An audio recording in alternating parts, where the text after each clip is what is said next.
ಬಂದಾಗ ಅವರು ಸ್ವಾಗತಕ್ಕೆ ಹೋದಾಗ ಈ ಹೂ ಗುಚ್ಛವನ್ನು ಕೊಟ್ಟಿದ್ದಾರೆ. ಈ ಹೂಗುಚ್ಛ ನಾನು ಅಂದ್ಕೊಳ್ತೇನೆ ಇಲ್ಲೇ ಸಿಕ್ಕಿರುವಂತಹ ಒಂದು ಪ್ರದೇಶದಿಂದ ಎಲೆಗಳನ್ನು ಬಳಸಿ ಮಾಡಿರೋದಂತ ಅಂದ್ಕೊಳ್ತೇನೆ. ಹೌದಾ? ನನಗೆ ಗೊತ್ತಿಲ್ಲ. ಹೌದಾ? ಇದನ್ನು ನೋಡಿದಾಗ ನನಗೆ ಕಣ್ಣನ್ ಮಾಮ ಅವರದ್ದು ಒಂದು ಮಾತು ನೆನಪಾಗ್ತದೆ. ಅವ್ರು ಹೇಳ್ತಾರೆ, ಯಾರು ಹೊಗಳಿದರೇನು, ಯಾರು ತೆಗಳಿದರೇನು, ಅರಳುವುದನ್ನು ನಿಲ್ಲಿಸಿದೆ ಕಾಡಹೂ, ನಗು ನಗುತ್ತ ನೀರು ಜಗದೊಳಗೆ ಕಾಡ ಹೂವಿನಂತೆ, ಅದು ಹೊಗಳಿಕೆಗೆ ಅರಳುವುದು ಅನಿವಾರ್ಯ ಅಂಥೇಳಿ. ಅದು ನೋಡಿ, ಹೊರಗಡೆಯಿಂದ ತಂದರೆ ಅಷ್ಟು ಚೆನ್ನಾಗಿರಲ್ಲ, ಎಷ್ಟು ಚೆನ್ನಾಗಿದೆ ಅಂತ ನನಗನ್ನಿಸ್ತು. ಅನ್ನ ಸಂತರ್ಪಣೆ ಅಂದಾಗ ಒಂದು ಮಾತು ಹೇಳಲೇಬೇಕು ನಾನಿಲ್ಲಿ. ಯಾಕಂತ ಹೇಳಿದರೆ ನಾವು ಅನ್ನ ಸಂತರ್ಪಣೆ ಅಂತ ವಿಚಾರ ಬಂದಾಗ ಅನ್ನ ಪರಬ್ರಹ್ಮ ಸ್ವರೂಪ ಅಂತ ಹೇಳ್ತಾರೆ. ಸೊ ನಾವು ಏನಂತ ಹೇಳಿದರೆ, ಒಬ್ಬ ರೈತನ 10 ಬೆರಳುಗಳು ಶ್ರಮಪಟ್ಟು ಬೆವರ ಹನಿಯಿಂದ ಮಣ್ಣಿನಲ್ಲಿ ದುಡಿದಾಗಲೇ ಮಾತ್ರ ನಮ್ಮ ಈ 5 ಬೆರಳುಗಳು ತಟ್ಟೆಯಲ್ಲಿರುವ ತುತ್ತನ್ನವನ್ನು ತಿನ್ನಲು ಸಾಧ್ಯ ಆಗ್ತಾಯಿದೆ. ಹಾಗಾಗಿ ರೈತ ಎನ್ನುವುದು ದೇಶದ ಆರ್ಥಿಕ ಬೆನ್ನೆಲುಬು ಅಂತ ತಿಳಿದವ್ರು ಹೇಳ್ತಾರೆ. ಆದರೆ ನಾನು ಏನು ಹೇಳ್ತೇನೆ ಅಂತ ಹೇಳಿದರೆ, ಭಗವಂತ ಮನುಷ್ಯನನ್ನು ಸೃಷ್ಟಿ ಮಾಡ್ತಾನೆ, ಆದರೆ ಒಬ್ಬ ರೈತ ಭಗವಂತ ಸೃಷ್ಟಿ ಮಾಡಿದ ಮನುಷ್ಯನನ್ನು ಜೀವಂತವಾಗಿರ್ತಾನೆ. ಹಾಗಾಗಿ ಆ ರೈತರಿಗೊಂದು ನಾನು ವಿಶೇಷವಾದ ಅಭಿನಂದನೆಗಳನ್ನು ಇಲ್ಲಿ ಸಲ್ಲಿಸ್ತಾ,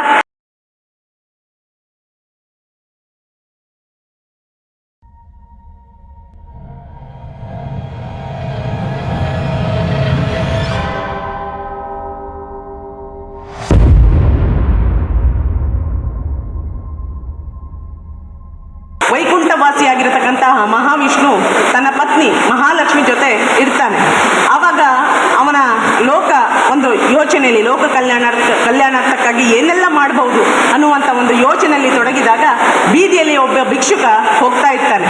ಅವನು ಎಷ್ಟು ಭಿಕ್ಷೆ ಬೇಡಿದ್ರು ಏನೇ ಮಾಡಿದ್ರು ಅವನಿಗೆ ಭಿಕ್ಷೆ ಅನ್ನೋದು ಫಲಿಸ್ತಾ ಇರಲಿಲ್ಲ. ಯಾಕಂದರೆ ಇವತ್ತು ತಿಂದಿದ್ದು ಇವತ್ತೇ, ನಾಳೆ ತಿಂದಿದ್ದು ನಾಳೆಗೆ, ಆ ರೀತಿ ಇರ್ತಾ ಇತ್ತು.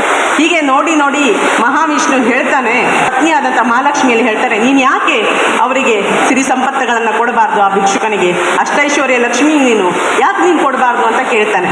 ಅದಕ್ಕೆ ಅವಳು ಮಹಾಲಕ್ಷ್ಮಿ ಹೇಳ್ತಾಳೆ, ಇದು ನಾನು ಕೊಟ್ಟಿದ್ರು ಕೂಡ ಅವನಿಗೆ ಆ ಯೋಗ ಇದ್ರೂ ಯೋಗ್ಯತೆ ಇರೋದಿಲ್ಲ ತೆಗೆದುಕೊಳ್ಳಿಕ್ಕೆ, ಅಥವಾ ಅನುಭವಿಸಲಿಕ್ಕೆ ಯೋಗ್ಯತೆ ಇಲ್ಲ ಅಂತ ಹೇಳ್ತಾನೆ. ಯಾಕಂತ ಹೇಳಿದ್ರೆ ವಿಧಿ ಲಿಖಿತ ಹಾಗಿರ್ತದೆ, ಅವನು ಪೂರ್ವ ಜನ್ಮದ ಕರ್ಮಗಳನ್ನು ಮಾಡಿಕೊಂಡು ಈ ಜನ್ಮದಲ್ಲಿ ಭಿಕ್ಷೆ ಬೇಡ್ತಾ ಇದ್ದಾನೆ. ನಾನು ಎಂತಹ ಒಂದು ಸಿರಿವಂತಿಕೆ ತಂದು ಕೊಟ್ಟರು ಕೂಡ ಅದನ್ನು ಅನುಭವಿಸುವಂತಹ ಒಂದು ಯೋಗ್ಯತೆ ಅವನಲ್ಲಿ ಇರುವುದಿಲ್ಲ ಅಂತ ಹೇಳ್ತಾರೆ. ಅದಕ್ಕೆ ಮಹಾವಿಷ್ಣುವಿಗೆ ಒಂದು ಹೇಳ್ತದೆ, ನೀನು ಮನಸ್ಸು ಮಾಡಿದರೆ ಕಣ್ಣು ಬಿಟ್ಟು ತೆರೆದರೆ ಎಂಥವರು ಕೂಡ ಸಿರಿವಂತರಾಗ್ತಾರೆ, ನೀನು ಯಾಕೆ ಕಣ್ಣು ಬಿಟ್ಟು ತೆರೆಯೋದಿಲ್ಲ ಅಂಥೇಳಿ ಒಂದು ಮಾತು ಹೇಳ್ತಾನೆ. ಆವಾಗ ಮಹಾಲಕ್ಷ್ಮಿಗೆ ಅನಿಸ್ತದೆ, ನನ್ನ ಪತಿಗೆ ಇದನ್ನು ಸಾಕ್ಷಿ ಸಮೇತವಾಗಿ ಅದನ್ನು ಸಾಬೀತು ಮಾಡಬೇಕು ಅಂತೇಳಿ ಅವಳು ಹೇಳ್ತಾಳೆ. ಸರಿ, ನಾನು ಆತನಿಗೆ ನನ್ನ ಎಲ್ಲ ಅಷ್ಟಲಕ್ಷ್ಮಿಯರುಗಳನ್ನು ಕೂಡಿಕೊಂಡು ಅಷ್ಟೈಶ್ವರ್ಯಗಳನ್ನು ಅವನ ಮುಂದೆ ಇಡ್ತೇನೆ, ಅದನ್ನು ನೀವೇ ನೋಡಿ ಮುಂದೆ ಏನಾಗುತ್ತೆ ಅಂಥೇಳಿ ಹೇಳ್ತಾಳೆ ಅವಳು.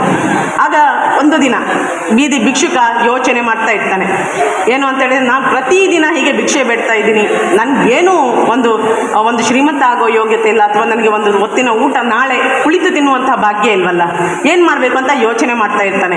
ಇತ್ತ ಕಡೆ ಮಹಾಲಕ್ಷ್ಮಿ ತನ್ನ ಪತಿಯಾದಂಥ ವಿಷ್ಣುವಿನ ಅಣತಿಯಂತೆ ಅವನಿಗೆ ಅಷ್ಟೈಶ್ವರ್ಯಗಳನ್ನು, ಒಂದು ಸುವರ್ಣ ಚಿನ್ನದ ನಾಣ್ಯಗಳನ್ನು ಅವನ ದಿನ ಹೋಗ್ತಾ ಇರುವಂತಹ ಒಂದು ದಾರಿಯಲ್ಲಿ ಗಂಟಾಗಿ ಅಲ್ಲಿ ಇಡ್ತಾಳೆ.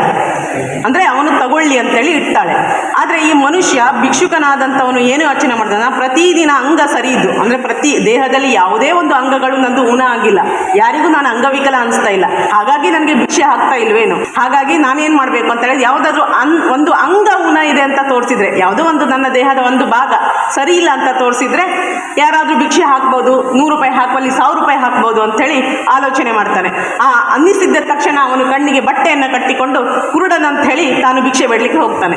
ಅದು ಎಲ್ಲಿಯವರೆಗೆ ವಿಪರ್ಯಾಸ ಅಂತ ಹೇಳಿದರೆ, ಯಾವಾಗ ಮಹಾಲಕ್ಷ್ಮಿ ಅವನ ಸುವರ್ಣ ಚಿನ್ನದ ನಾಣ್ಯದ ಗಂಟುಗಳನ್ನು ಅವನ ಬರುವಂತಹ ದಾರಿಯಲ್ಲಿ ಇಡ್ತಾಳೋ, ಇವನು ಕಣ್ಣಿಗೆ ಕರಿ ಬಟ್ಟೆಯನ್ನು ಕಟ್ಟಿಕೊಂಡು ಕುರುಡನಾಗಿ ಹೋಗ್ತಾ ಇರುವಾಗ ಕಾಲಿಗೆ ಎಡುಕಿದ್ದನ್ನು ಬಲಗಾಲಲ್ಲಿ ಒದ್ದು ಮುಂದೆ ಸಾಕ್ತಾನೆ.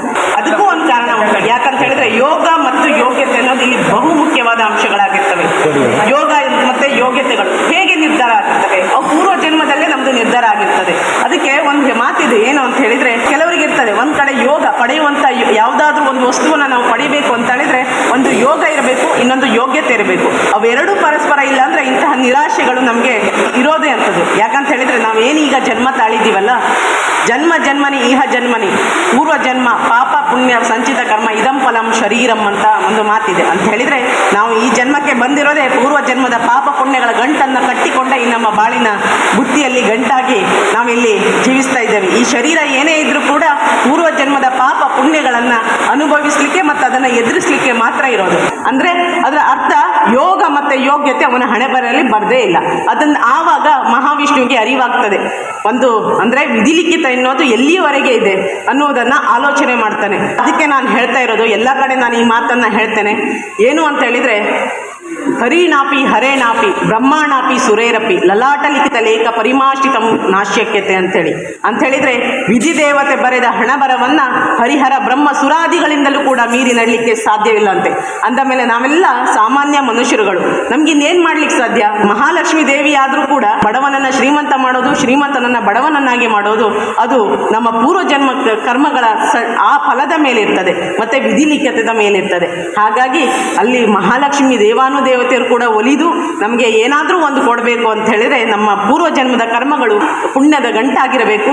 ಹಾಗೆ ನಮ್ಮ ಪ್ರಸ್ತುತದಲ್ಲಿ ನಮ್ಮ ಜೀವನದಲ್ಲಿ ಏನಾಗಿದೆ ವಿಧಿಲಿಖಿತ ಸರಿಯಾಗಿರಬೇಕು. ಹಾಗಿದ್ದಾಗ ಮಾತ್ರ ನಮಗೆ ಅದೃಷ್ಟ ಒಲಿಲಿಕ್ಕೆ ಸಾಧ್ಯತೆ ಉಂಟು ಅಂತೇಳಿ. ಹಾಗಾದರೆ ಅದೃಷ್ಟ ಒಲಿಯೋದೇ ಇಲ್ವಾ? ಯೋಗ ಯೋಗ್ಯತೆಗಳನ್ನು ಬರೋದೇ ಇಲ್ವಾ ಅಂತ ಅದಕ್ಕೂ ಒಂದು ಪ್ರಶ್ನೆಗೆ ಒಂದು ಉತ್ತರ ಇದೆ ನನ್ನಲ್ಲಿ. ಇದಕ್ಕೆ ಒಂದು ಸಂಬಂಧಪಟ್ಟ ಒಂದು ಉಪಕಥೆಯನ್ನು ನಾನು ಹೇಳ್ತೇನೆ. ಒಮ್ಮೆ ಸುವಾಸಿನಿ ಸಾಧ್ವಿ ಮಹಿಳೆ, ಅವಳು ವರಮಹಾಲಕ್ಷ್ಮಿಯ ವ್ರತವನ್ನು ಎಲ್ಲೋ ಹೀಗೆ ಇಲ್ಲೇ ಎಲ್ಲೋ ಮಾಡ್ತಾ ಇದ್ದ ಕಡೆ ಒಂದು ಹೋಗಿ ನೋಡಿದವು. ಅದರ ವ್ರತ ಮಹಿಮೆಯನ್ನು ತಿಳ್ಕೊಂಡು ತಾನೂ ಈ ಒಂದು ವ್ರತ ಮಾಡಬೇಕು, ನನ್ನ ಮನೆಯಲ್ಲಿರುವಂತಹ ದಾರಿದ್ರ್ಯವನ್ನು ಹೋಗಲಾಡಿಸಬೇಕು, ನನ್ನ ಮನೆಯಲ್ಲಿ ಸಕಲ ಅಷ್ಟೈಶ್ವರ್ಯಗಳು ತುಂಬಿ ತುಳುಕಾಡಬೇಕು, ಈ ವ್ರತವನ್ನು ನಾನು ಮಾಡಬೇಕು, ಭಕ್ತಿ ಭಾವದಿಂದ ಶುದ್ಧ ಮನಸ್ಸಿನಿಂದ ನಾನು ಮಾಡಬೇಕು ಅಂಥೇಳಿ ಮುಂದಾಗ್ತಾಳೆ. ಆವಾಗ ಮುಂದಾದಾಗ ಪಾಪ ಬಡ ಬ್ರಾಹ್ಮಣ, ಅವನ ಕೈಯಲ್ಲಿ ಅದ್ಧೂರಿಯಾಗಿ ಮಾಡುವಂತಹ ಏನೂ ಇಲ್ಲ. ಅವಳು ಹೀಗೆ ಇಲ್ಲಿ ಜೋಡಿಸಿಟ್ಟಿದ್ದಾರೆ ಕಲಶದಲ್ಲೇ ದೇವಿಯನ್ನು ಆಹ್ವಾನ ಮಾಡಿ ಅವಳ ಪ್ರಾಣ ಪ್ರತಿಷ್ಠಾಪನೆ ಮಾಡಿ ಪೂಜೆಯನ್ನು ಮಾಡ್ತಾಳೆ. ಆ ಸಂದರ್ಭದಲ್ಲಿ ಅಷ್ಟಲಕ್ಷ್ಮಿಯರಿಗೆ ಖುಷಿ ಆಗ್ತದೆ. ಮಹಾಲಕ್ಷ್ಮಿ ಯೋಚನೆ ಮಾಡ್ತಾಳೆ, ಇವಳಿಗೆ ನಾನು ಏನಾದರೂ ಒಲಿದು ವರ ಕೊಡಬೇಕು, ಅವಳು ಹೇಳಿದ್ದನ್ನು ಕೊಡಬೇಕು ಅಂತೇಳಿ ಆಲೋಚನೆ ಮಾಡ್ತಾಳೆ. ಅಂತೆ ಅಷ್ಟಲಕ್ಷ್ಮಿಯರನ್ನು ಒಡಗೂಡಿ ಬರುವಾಗ ಅವಳ ಜೊತೆ ದರಿದ್ರ ಲಕ್ಷ್ಮಿಯನ್ನು ಕೂಡ ಅವಳು ಕರ್ಕೊಂಡು ಬರ್ತಾಳೆ. ಅಂದರೆ ಇದರಿಂದ ನಾವು ಏನನ್ನು ಅರ್ಥ ಮಾಡ್ಕೊಳ್ಬೇಕು ಅಂತ ಹೇಳಿದರೆ, ಅಷ್ಟಲಕ್ಷ್ಮಿಯರ ಜೊತೆ ದರಿದ್ರ ಲಕ್ಷ್ಮಿಯು ಕೂಡ ಬರ್ತಾಳೆ ಮನೆಗೆ. ಬಡ ಬ್ರಾಹ್ಮಣನಿಗೆ ತಲೆ ಬಿಸಿ ಆಗ್ತದೆ. ಮನೆ ಬಾಗಿಲ ಹೊಸ್ತಿಲ ಬಳಿ ನಿಂತಿದ್ದಾರೆ ಅಷ್ಟಲಕ್ಷ್ಮಿಯರು ತಮ್ಮ ದರಿದ್ರ ಲಕ್ಷ್ಮಿಯರ ಜೊತೆ. ಯಾರನ್ನು ಬರಮಾಡಿಕೊಳ್ಳೋದು, ಯಾರನ್ನು ಆಚೆಗೆ ತಳ್ಳೋದು? ಆಗ ಆತ ಗೊಂದಲ ಹೋದಾಗ ಆತ ಒಂದು ಗರ ಬಡಿದು ಹೋಗ್ತಾನೆ. ಆ ಸಂದರ್ಭದಲ್ಲಿ ಅವಳಿಗೆ ಅಷ್ಟಲಕ್ಷ್ಮಿಯವರು ಯಾರ ಮಾತನ್ನು ಕೇಳೋದಿಲ್ಲ. ಅವರು ಏನು ಮಾಡ್ತಾರೆ, ಬಲಗ ಅಷ್ಟಲಕ್ಷ್ಮಿಯರನ್ನು ಒಲಿಸಿಕೊಳ್ಳುವುದಕ್ಕೆ ಸರಳ ಭಕ್ತಿ ಸಾಕು.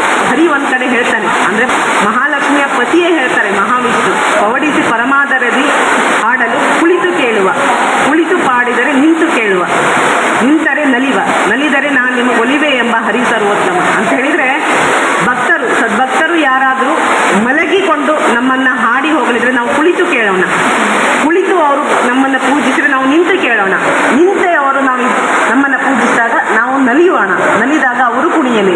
ಆಗ ನಾನು ಯಾವಾಗೂ ಕೂಡ ಅವ್ರ ಜೊತೆಗೆ ಒಲಿತೇನೆ, ಅವರನ್ನು ಯಾವತ್ತೂ ಕೂಡ ಬಿಟ್ಟು ಹೋಗೋದಿಲ್ಲ ಅಂತ ಹೇಳ್ತಾರೆ. ಹಾಗಾಗಿ ಒಂದು ದಳ ಶ್ರೀ ತುಳಸಿಯಲ್ಲಿ ಒಂದು ಬಿಂದೋದಕದಲ್ಲಿ ಮಹಾವಿಷ್ಣುವೆ ಒಲಿಯುವಾಗ ಸರಳ ಸಾಮಾನ್ಯ ಭಕ್ತಿಯಲ್ಲಿ ಒಂದು ಯಥಾನುಶಕ್ತಿ ಪೂಜಾ ಸೇವೆಯಲ್ಲಿ ಬಡವರ ಮನೆಗೆ ಅಷ್ಟಲಕ್ಷ್ಮಿಯರೇ ನೆಲೆಯೂರಿಯಾಗ ನಮ್ಗೆ ಯಾಕೆ ಆಡಂಬರದ ಒಂದು ಬದುಕು ಬೇಕು ಅಂತ ಅನಿಸುತ್ತೆ. ಹಾಗಾಗಿ ಲಕ್ಷ್ಮಿಯರನ್ನು ನೀವು ಏನು ಬೇಕಾದರೂ ಕರ್ಕೊಳ್ಳಿ, ಸ್ತ್ರೀ ಅಂತ ಕರ್ಕೊಳ್ಳಿ, ಸಂಪತ್ತು ಅಂತ ಕರ್ಕೊಳ್ಳಿ, ಐಶ್ವರ್ಯ ಅಂತ ಕರ್ಕೊಳ್ಳಿ, ಅಥವಾ ಸಿರಿ, ಪ್ರಕೃತಿ, ಪ್ರೀತಿ, ಶಾಂತಿ, ಕೀರ್ತಿ ಮತ್ತು ಪುಷ್ಟಿಬಲ, ಹಾಗೆ ಇನ್ನೂ ಏನೋ ಯಶಸ್ಸು ಏನೇನಿದೆಯೋ ಅದೆಲ್ಲ ಕರ್ಕೋಬಹುದು. ಹಾಗಾಗಿ ಇಲ್ಲಿರುವಂತಹ ಎಲ್ಲ ಸ್ತ್ರೀಯರು ಕೂಡ ಲಕ್ಷ್ಮೀ ಸ್ವರೂಪವೇ. ಬೊಗಸೆ ತುಂಬ ಬಸಿಯುವಷ್ಟು ದುಡ್ಡು, ಸಿರಿ, ಸಂಪತ್ತು ಏನು ಹೇಳ್ತಿರೋದು ಅದು ಬಂದಾಗ ನಾವು ನಮ್ಮೊಳಗೆ ಒಂದು ವಿನಮ್ರತೆಯ ಭಾವನೆಗಳನ್ನು ನಮ್ಮ ಅಂತರಾತ್ಮದಲ್ಲಿ ಇರಿಸಿಕೊಳ್ಳಬೇಕು. ಆಗ ಮಾತ್ರವೇ ಮಹಾಲಕ್ಷ್ಮಿ ನಮ್ಮ ಅಂತರಾತ್ಮದಲ್ಲಿ ಸಾಕ್ಷಾತ್ಕಾರವಾಗಿ ಅವಳು ನಮ್ಮನ್ನು ದಿನನಿತ್ಯವೂ ದಯಪಾಲಿಸ್ತಾಳೆ ಅಂತ ಹೇಳಿ ಒಂದು ಮಾತಿದೆ. ಅದು ಹೇಳ್ತಾರಲ್ಲ, ಹೆಚ್ಚೆಚ್ಚು ಶ್ರಮ ವಹಿಸಿದಾಗ, ಹೆಚ್ಚೆಚ್ಚು ಶ್ರೀಮಂತರಾದಾಗ, ಹೆಚ್ಚೆಚ್ಚು ದುಡ್ಡು ಗಳಿಸ್ತಾ ಹೋದಾಗ ನಾವು ಅದೇ ಒಂದು ಮಾತಿದೆ ನೋಡಿ, ಮಾಗಿದವನು ಒಂದಿನಿದು ಬೀಗದೆ ಕೈ ಜೋಡಿಸಿ ಕರ ಮುಗಿದು ಶಿರಬಾಗಿ ನಮಿಸ್ತಾನೆ ಅಂತ ಹೇಳ್ತಾರಲ್ಲ. ಹಾಗೆ ಮಾಡಿದರೆ ಮಾತ್ರ ಮಹಾಲಕ್ಷ್ಮಿಯು ನಮ್ಮ ಜೊತೆ ಸದಾ ಇದ್ದು ನಾವು ನೆಮ್ಮದಿಯ ಜೀವನವನ್ನು ಕಂಡುಕೊಳ್ಳಲಿಕ್ಕೆ ಸಾಧ್ಯತೆ ಉಂಟಂತ ಹೇಳಲಿಕ್ಕೆ ಇಷ್ಟಪಡ್ತೇನೆ.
Thank you.